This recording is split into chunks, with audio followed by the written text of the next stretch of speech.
Target with PS Parihar channel में आपका स्वागत है। सुबह की वीडियो में ऐसी सूचनाएं होती हैं जो विभिन्न समाचार पत्रों पर छाई हुई होती हैं और विद्यार्थियों के लिए आवश्यक होती हैं। तो आइए शुरू करते हैं और देख लेते हैं कि आज के समाचार पत्रों में विद्यार्थी जीवन से संबंधित कौन कौन सी सूचनाएं हैं। तो वीडियो को जल्दी से लाइक कर दें, शेयर कर दें और जिन छात्रों ने चैनल को अभी भी सब्सक्राइब न किया हो तो जल्दी से सब्सक्राइब कर लें ताकि आप लोगों को इसी प्रकार की ऑथेंटिक अपडेट से सबसे पहले मिलती रहे। सबसे पहली सूचना है पूजा खेड़कर की, नाम बदला पहचान छिपाई, अधिक बार दी परीक्षा, केस दर्ज और अब बर्खास्तगी की तैयारी।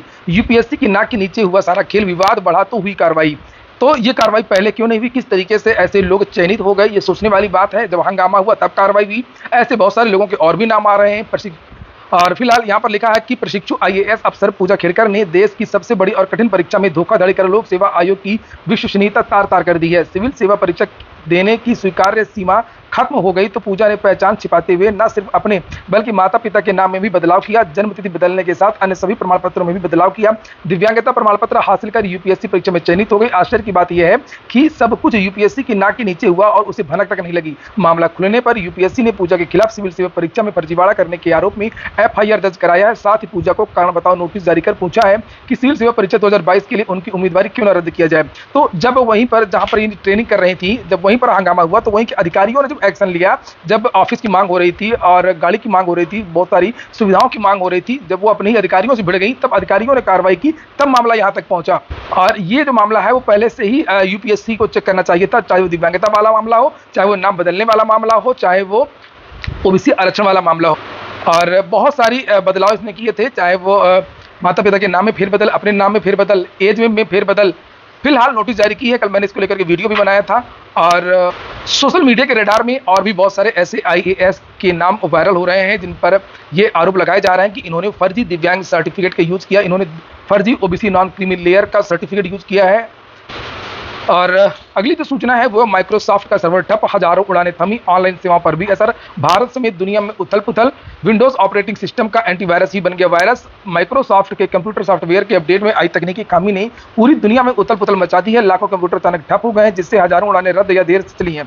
बैंकिंग सिस्टम को झटका लगा है, स्वास्थ्य सेवा प्रभावित हुई है, मीडिया को अपना प्रसारण रोकना पड़ा, कारोबारी जगत हलाकान रहा। अकेले अमेरिका में 911 सेवाएं बाधित रहीं। शुक्रवार रात करीब 10 बजे 17 घंटे की दुश्वारियों के बाद में माइक्रोसॉफ्ट ने दावा किया है कि गड़बड़ी दुरुस्त कर ली गई है। दुनिया की सबसे बड़ी सॉफ्टवेयर कंपनी माइक्रोसॉफ्ट का विंडोज ऑपरेटिंग सिस्टम इस्तेमाल करने वाले कंप्यूटरों के साथ ये स्थिति पैदा हुई है। समस्या मूल रूप से उन कंप्यूटरों में आई है जो माइक्रोसॉफ्ट की उस क्लाउड सेवा का इस्तेमाल कर रहे थे जिसमें क्लाउड स्ट्राइक का फायरवॉल सिस्टम था। भारत में विमानन सेवाओं पर व्यापक असर पड़ा है, कई उड़ानें रद्द कर दी गई हैं। IndiGo, SpiceJet, Akasa, Air India, Vistara जैसी सभी एयरलाइंस की ऑनलाइन चेक इन सेवाओं में व्यवधान आ गया है। हवाई अड्डों पर चेक इन काउंटर पर लंबी कतारें लग रही हैं। माइक्रोसॉफ्ट ने बताया कि विश्व भर के उद्योग अपने नेटवर्क को हैकरों और बाहरी दखल से बचाने के लिए साइबर सुरक्षा फर्म क्लाउड स्ट्राइक के सॉफ्टवेयर का उपयोग करते हैं और क्लाउड स्ट्राइक इस सुरक्षा सॉफ्टवेयर को अपडेट कर रहा था। अपडेट में आई तकनीकी खामी से स्थिति उत्पन्न हो गई है। क्लाउड स्ट्राइक के मुख्य कार्यकारी अधिकारी जॉर्ज फुड्स ने कहा कि हम ग्राहकों को नवीनतम अपडेट के लिए पोर्टल के जरिए सहायता दे रहे हैं और अपनी वेबसाइट पर पूर्ण और निरंतर अपडेट देना जारी रखेंगे। तो ये बहुत बड़ी घटना है, जरूर निश्चित तौर पर किसी न किसी प्रतियोगी परीक्षा में पूछा जाएगा। आज बनेगा रिकॉर्ड, रोपे जाएंगे 36.50 करोड़ पौधे। यूपी में 20 जुलाई को 36.50 करोड़ पौधे रोपने का रिकॉर्ड बनेगा। सीएम योगी आदित्यनाथ लखनऊ में अयोध्या रोड स्थित कुकरेल नदी तट पर सौमित्र वन में पौधरोपण करेंगे। पौधरोपण जन अभियान 2024 के तहत एक पेड़ एक माह नाम लगाने का आह्वान किया है। अभियान 30 सितंबर तक चलेगा। उप मुख्यमंत्री केशव प्रसाद मौर्य प्रयागराज में शहीद चंद्रशेखर आजाद पार्क में पौधरोपण करेंगे। मुख्य सचिव मनोज कुमार सिंह पूर्वांचल एक्सप्रेसवे के 0 पॉइंट और चैनेज 85 पर नक्षत्र वाटिका पर पौधरोपण करेंगे। उत्तर प्रदेश में अच्छी बात है, पौधरोपण हो रहा है, लेकिन एक और रिकॉर्ड आज बनने जा रहा है और ये रिकॉर्ड है शिक्षा राज्य मंत्री संदीप सिंह। उत्तर प्रदेश में बेसिक के शिक्षा राज्य मंत्री संदीप सिंह जी के गाँव प्राइमरी स्कूल जो हो जाएगा शिक्षक विहीन, एक शिक्षा मंत्री का गांव ही शिक्षक विहीन हो जाएगा और विद्यार्थी नहीं पढ़ पाएंगे। लिखा है बेसिक शिक्षा राज्य मंत्री संदीप सिंह के गांव मढ़ौली स्थित प्राइमरी स्कूल शिक्षक विहीन हो जाएगा। इस गांव में बच्चों को पढ़ाने के लिए 2 शिक्षक संबद्ध किए गए थे जिनकी संबद्धता 2 दिन पहले खत्म हो गई है और उन्हें उनकी मूल तैनाती वाले स्कूल में ज्वाइन करने का आदेश मिल गया है, लेकिन अभी तक यहाँ पर किसी की तैनाती नहीं की गई है, जबकि इस विद्यालय में 55 बच्चे पंजीकृत हैं। दरअसल अतरौली के खंड शिक्षाधिकारी अवधेश कुमार सोनकर बीईओ ने अतरौली के विद्यालयों में संबद्धीकरण निरस्त करने के आदेश दिए हैं। इसके बाद 13 13 शिक्षकों को मूल विद्यालय में लौटना होगा। इनमें वह भी विद्यालय शामिल है जो बेसिक शिक्षा राज्य मंत्री संदीप सिंह के पैतृक गांव में है, जहां सहायक अध्यापक हरीशचंद्र और सहायक अध्यापक वीर सिंह संबद्ध थे। ऐसा मामला यही केवल इन्हीं के गांव में नहीं है। अभी 2 दिन पहले समाजवादी पार्टी ने भी एक ट्वीट किया था। भारत के प्रधानमंत्री के जो संसदीय क्षेत्र वाराणसी, वहां पर भी बहुत सारे ऐसे विद्यालय हैं जहां एक भी शिक्षक नहीं है। वाराणसी के 5 बेसिक स्कूलों में शिक्षक नहीं है। नीचे यहाँ पर लिखा है कि 20 विद्यालयों में प्रधानाध्यापक नहीं है, और बहुत सारे ऐसे विद्यालय हैं जहां पर केवल एक ही शिक्षक है, जबकि विद्यार्थियों की संख्या किसी किसी विद्यालय में 147 है, किसी विद्यालय में विद्यार्थियों की संख्या 114 है, किसी विद्यालय में विद्यार्थियों की संख्या 99 है, और किसी विद्यालय में यहाँ पर देख सकते हैं 116 है। और समाचार पत्र में भी ये चीज आई थी निकल करके। अगली सूचना है उत्तर प्रदेश लोक सेवा आयोग की। आप लोगों ने वीडियो को लाइक तो किया नहीं होगा, याद दिलाना पड़ता है, और आप लोग वीडियो को लाइक कर दीजिए जल्दी से, और जो नए छात्र चैनल को सब्सक्राइब भी कर लें। आरओ को लेकर के भी आज 2-3 सूचना है। आरओ पेपर लीक मामले में छापा मारा गया है। लिखा है आरओ पेपर लीक मामले की जांच कर रही एसटीएफ ने शुक्रवार को बिशप जॉनसन गर्ल्स कॉलेज में छानबीन की है। लगभग 1 घंटे टीम ने कर्मचारियों से पूछताछ की और सीसीटीवी फुटेज खंगाला है। आरओ पेपर परीक्षा पेपर लीक प्रकरण की जांच कर रही एसटीएफ टीम अब तक 16 आरोपितों को गिरफ्तार कर चुकी है। मामले की छानबीन में पता चला कि इस कॉलेज से भी परीक्षा का पेपर लीक हुआ था। बिशप जॉनसन गर्ल्स कॉलेज के कर्मचारी अर्पित विनीत यशवंत की भूमिका सामने आई थी। एसटीएफ ने उसे गिरफ्तार किया। पकड़े गए आरोपी अर्पित विनीत यशवंत के बारे में कर्मचारियों से पूछताछ की गई है। इस दौरान एसटीएफ ने दस्तावेज भी खंगाला और फुटेज भी देखा। एसटीएफ की छापेमारी से कॉलेज में खलबली है। एसटीएफ की टीम के जाने के बाद कॉलेज के कर्मचारियों और शिक्षकों ने राहत की सांस ली। आरओ के बारे में एक और सूचना है कि आरओ पेपर लीक करने वालों पर अब गैंगस्टर लगेगा। फाइल भेज दी गई है। लिखा है आरओ पेपर लीक प्रकरण में जेल भेजे गए आरोपियों के खिलाफ गैंगस्टर की कार्रवाई होगी। कमिश्नरेट पुलिस सिविल लाइंस थाने में दर्ज मुकदमे में यह कार्रवाई करेगी। एसटीएफ की ओर से 16 आरोपियों पर चार्जशीट लगाए जाने के बाद कमिश्नरेट पुलिस ने इसकी तैयारी शुरू कर दी थी। पेपर लीक करने वाला राजू नयन मिश्रा और उसके साथी पहले भी उत्तर प्रदेश की 3 बड़ी परीक्षाओं में के अलावा इसी साल हुई सिपाही भर्ती परीक्षा व टीईटी 2021 का भी पेपर इसी गिरोह ने लीक किया था। मध्य प्रदेश में एनएचएम भर्ती के पेपर लीक में भी इसी गैंग का हाथ था। इस गिरोह में उत्तर प्रदेश के अलग अलग जनपदों के सदस्यों के साथ कुछ बिहार, अन्य भोपाल के भी रहने वाले हैं। अफसरों का कहना है कि यह एक अंतर्राज्यीय गैंग है जिसके तार कई राज्यों से जुड़े हैं। लिखा है कि कमिश्नरेट पुलिस करेगी कार्रवाई, अपराध से अर्जित संपत्तियां अब होंगी कुर्क। अगली सूचना है एसएससी की सीएचएसएल टीयर फर्स्ट परीक्षा की आंसर की जारी कर दी गई है। इलाहाबाद विश्वविद्यालय और लखनऊ विश्वविद्यालय की भी सूचना है। इलाहाबाद विश्वविद्यालय की संयुक्त परीक्षा के लिए 47 विषयों की 1182 सीटों के लिए 12 अगस्त तक होंगे ऑनलाइन आवेदन। इलाहाबाद विश्वविद्यालय की संयुक्त शोध प्रवेश परीक्षा के लिए आवेदन की प्रक्रिया शुक्रवार से शुरू हो गई है। ऑनलाइन आवेदन और फीस जमा करने की आखिरी तारीख 12 अगस्त है। लेवल 1 की परीक्षा प्रयागराज के केंद्र पर ऑफलाइन आयोजित होगी और बीए द्वितीय वर्ष का परिणाम भी घोषित कर दिया गया है। अगली सूचना मुक्त विश्वविद्यालय की है। राजर्षि टंडन मुक्त विश्वविद्यालय के कुलपति प्रोफेसर सत्यकाम ने छात्र छात्राओं की संख्या 1 लाख तक पहुंचने की बात कही है। यूपी बोर्ड इंप्रूवमेंट और कंपार्टमेंट की परीक्षा आज है।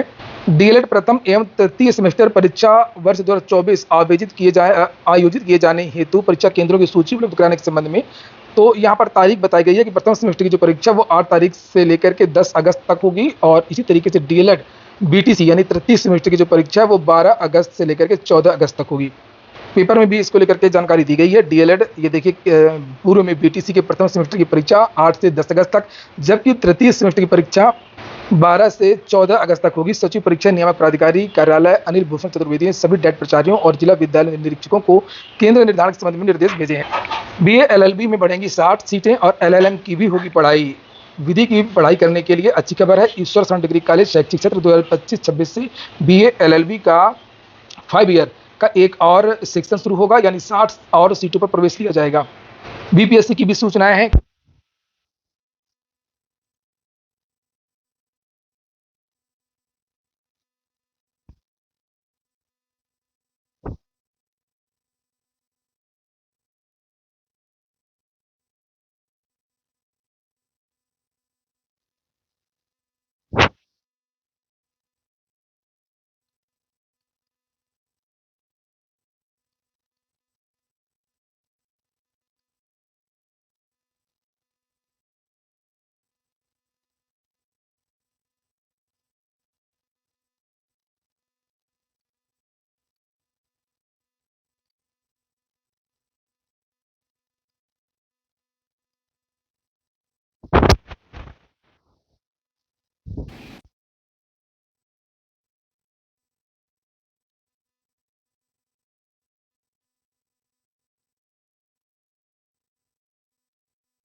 में ये हुआ था कि भाई 50 कापियां बदली गई हैं।